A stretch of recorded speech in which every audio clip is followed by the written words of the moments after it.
एक खोजी Sherrill Simone ने अपनी रोचक जीवन यात्रा को मिडनाइट विद द मिस्टिक नामक किताब में व्यक्त किया है।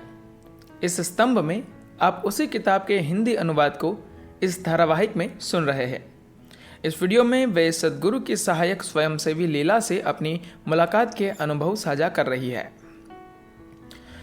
हम कार से उतर ही रहे थे कि मैंने लीला के मिनी वैन की हेडलाइट से अपनी कार का रास्ता रोशन होते देखा।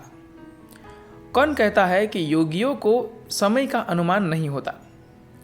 हालांकि लीला 27-28 वर्ष की है, पर वे चीर यौवन और बुद्धिमत्ता से परिपूर्ण लगती थी। लंबे घने काले बालों, चमकती काली आंखों और दमकती त्वचा वाली अत्यंत सुंदर महिला। लीला को उन चीजों की जरा भी परवाह नहीं थी जिनमें अधिकतर युवतियां डूबी रहती है। मैंने अक्सर उनको बिल्कुल ढीले ढाले कपड़ों में देखा है। जब मैंने इस बारे में उनसे पूछा तो उन्होंने अपने खास बेफिक्र अंदाज में जवाब दिया कि उनके लिए फैशन नहीं, आराम महत्वपूर्ण है। एक बार जब मैंने सद्गुरु से कहा कि लीला को अपनी सुंदरता की तनिक भी परवाह नहीं लगती, तो उन्होंने हंसकर कहा, लोगों को अपनी सुंदरता का ज्ञान नहीं होता, इसलिए उनको दूसरों से निरंतर पुष्टि की जरूरत पड़ती है। अच्छा है न कि लीला की यह जरूरत खत्म हो चुकी है। ऐसे कई मौके आए जब लीला के सहज तर्क ने मेरी सोच पर प्रश्न चिन्ह लगा दिए। अपने मन की बात कहने का उनका तरीका बिल्कुल सीधा, बेलाग और अक्सर हास्यपूर्ण होता था। वे अपनी मन की बात बेबाकी के साथ कहने में जरा भी नहीं हिचकती। जब मैंने पहल ईशा फाउंडेशन में स्वयंसेवी का काम संभाला तो मुझे कुछ ऐसे लोगों के साथ काम करना पड़ा जो मुझे विशेष रूप से नापसंद थे। मुझे लगा कि वे छिछले थे और हर काम को ज़्यादा मुश्किल, उलझा हुआ और ज़रूरत से ज़्यादा रूखा बना रहे थे। अपना कारोबार शुरू करने के समय से ही हमेशा अपनी पसंद के सम्मानित, दिलचस्प लोगों के साथ काम कर मैंने खुद को बिगाड़ लिया था। जब मैंने लीला से शिकायत की कि मैं ऐसे रूखे लोगों के साथ काम करने या उनके आसपास भी रहने की आदी नहीं हूं, तो बस उन्होंने इतना ही पूछा, पुराने या नए? क्या मतलब? मैंने पूछा। बड़े सब्र से उन्होंने अपने सवाल को विस्तार दिया। वे लोग ईशा के लिए नए हैं या काफी समय से सद्गुरु के साथ है? मुझे लगा कि यह एक रोचक अंतर है। सद्गुरु की शिष्या बनने के थोड़े ही समय में मैंने खुद में कुछ वास्तविक परिवर्तन देख लिए थे। लीला के सवाल के बारे में सोचने पर मैं समझ पाई कि मुझे अच्छे न लगने वाले अधिकतर लोग ईशा के लिए नए थे, और वैसे ही जिन लोगों ने मुझे विशेष रूप से प्रभावित किया था वे काफी समय से सद्गुरु के साथ थे।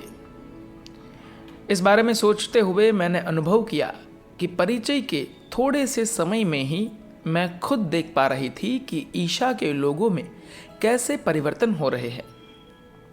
एक बार मैंने किसी को कहते सुना था कि बौद्धों को देखकर बुद्ध को नहीं आंकना चाहिए, लेकिन जब मैंने देखा कि कुछ लोग मुझसे परिचय के समय कैसे थे और ईशा की क्रियाओं के अभ्यास के बाद कितना बदल गए हैं, तब मैंने सोचा कि वे सद्गुरु और उनकी सिखाई योग टेक्नोलॉजी के कितने अच्छे प्रमाण है। एक बार मैंने सद्गुरु को कहते सुना था कि उनके पास आने के समय कोई कैसा भी हो, उनको कोई फर्क नहीं पड़ता, क्योंकि उनके अनुसार यहाँ रहने के बाद उनमें निश्चित रूप से बदलाव आएगा। वे चाहे जैसे हो, अगर उनके अंदर खोज है तो यहाँ अवश्य सुंदर व्यक्ति बन जाएंगे। इस संदर्भ में एक बार मैंने सद्गुरु को यह भी कहते सुना था कि एक अच्छा माली न तो कभी मिट्टी की हालत के बारे में कोई शिकायत करता है और न ही कमज़ोर बीजों के बारे में, बल्कि वह ऐसा कुछ करने की कोशिश करता है कि पौधे अच्छे उगे और फूल खिले। इसी से माली की योग्यता का पता चलता है।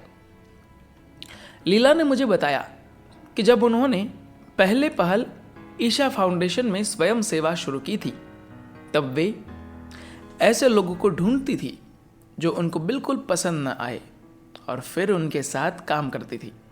क्यों? मैंने पूछा। उन्होंने जवाब दिया, मैं अपनी सारी सीमाओं और कमियों से मुक्त होना चाहती थी और वे मुझे मेरी कमियां दिखला रहे थे। मैं पिछले 30 साल से जिस तरह जी रही थी उसके मुकाबले यह एक बिल्कुल अलग तरीका था। कितनी हास्यास्पद बात थी कि मैं खुद को मनुष्य की संभावनाओं, क्षमताओं का अध्ययन करने वाली छात्रा मानती थी और मैंने सोचा तक नहीं था कि सीमाएं मनुष्य को छोटा कर देती है। मैं अपने आराम का बहुत ध्यान रखती थी। लीला ने मुझे कई बार बताया है कि थोड़ा बहुत कष्ट झेलना अच्छा होता है। लीला का हास्य भाव बहुत उम्दा है और हम साथ होने पर हंसते ही रहते हैं। फिर भी मुझे समझ नहीं आता कि वे सद्गुरु के साथ कैसे ताल मिला लेती है। सद्गुरु की रफ्तार अति मानव जैसी है। मैं कल्पना भी नहीं कर सकती कि कोई व्यक्ति उन जैसा रोजमर्रा के काम निभा भी सकता है। यदि प्रतिबंधों, सीमाओं के न होने का कोई उदाहरण देखना हो तो वह है सद्गुरु का जीवन। जाने कितना कुछ अपने में समाये हुए। अधिकतर लोग किसी शहर में जितनी आसानी से घूम फिर लेते हैं उससे कहीं अधिक आसानी से वे सारी दुनिया को मापते रहते हैं। धन्यवाद।